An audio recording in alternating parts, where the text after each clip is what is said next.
sakagwi kanshusha katanyishe nzokica misi yose burya turasohoka so sana ituraba ngo dufise imirimo twama muri engova turabyatsa maze hose hagasha so sana dufise vibe every day no stop ibihani nizo zidukunda kandi natwe tuzira guhemuka so sana.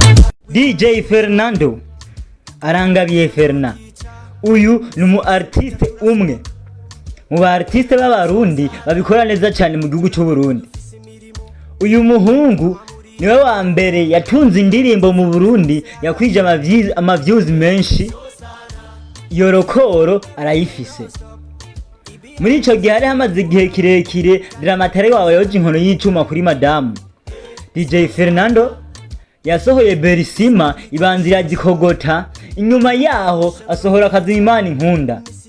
Kazimani Nkunda ifise imiliyoni 13 z'ama views ku rubuga rwa YouTube. Imaze kikiringo cy'umwaka umwe gusa.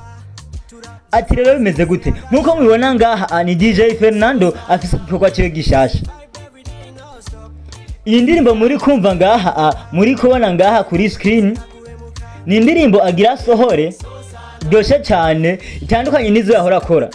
Twahora tumumva mu ndirimbo z'inkundo, tukamwumva mu ndirimbo novuga ngo ni gospel music, kuko yarasohoye Shimwa Mana yarakunzwe cyane, haro n'izindi nyinshi yagiye asohora. DJ Fernando urugendo rwe mu muziki rwagenze gute? Buri mustare wese mu rugendo rwe rw'umuziki agira inkuru muranga. Nk'akarorero turatanga akarorero kuri Big Fizzo. Big Fizzo ni umuregend w'umurundi yamaze imyaka myinshi cyane mu gihugu cy'u Burundi aririmba kandi ari mustare ari ku rwego rwo hejuru. Aho abandi babikora imyaka 3 bakazima, 4-5 bakazima, DJ Fernando yagumye kuri hit. Nako Big Fizzo yagumye kuri hit. Sat B inkuru yiwe imeze gute? Sat B inkuru yiwe nuko ari umustar umwe yavuye ku busa agera kwijana intambwe ku yindi.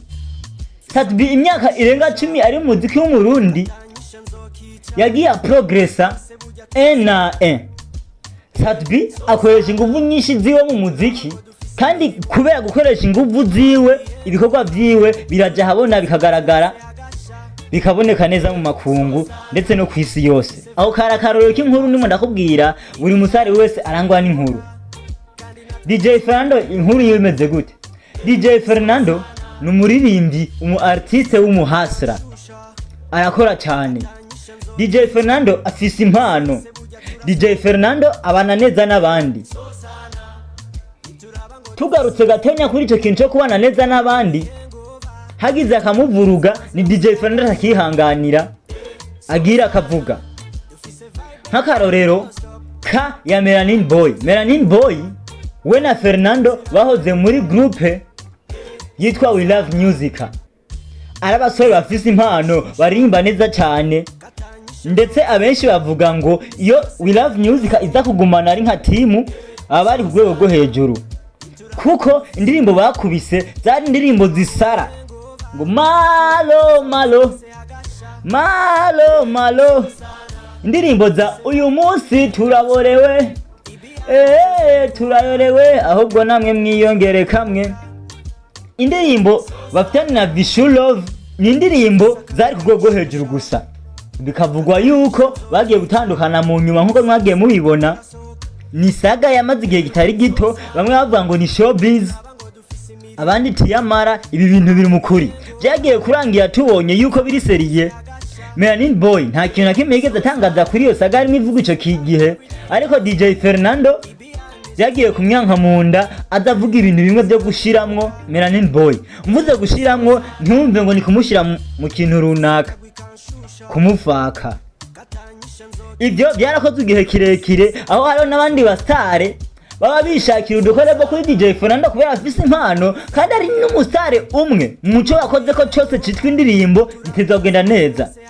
Ibyo Ravash original yo bishingira intahe, kuko mu ndirimbo ziwe zabaye hiti muri 3 za mbere harimwo iyo bakoranye na DJ Fernando. ndi okipe sincikoza n'abadada kandi biri seriye narahinduye n'ubuzima nimba urukundo ari amafaranga uyasinshaka ayo mafaranga.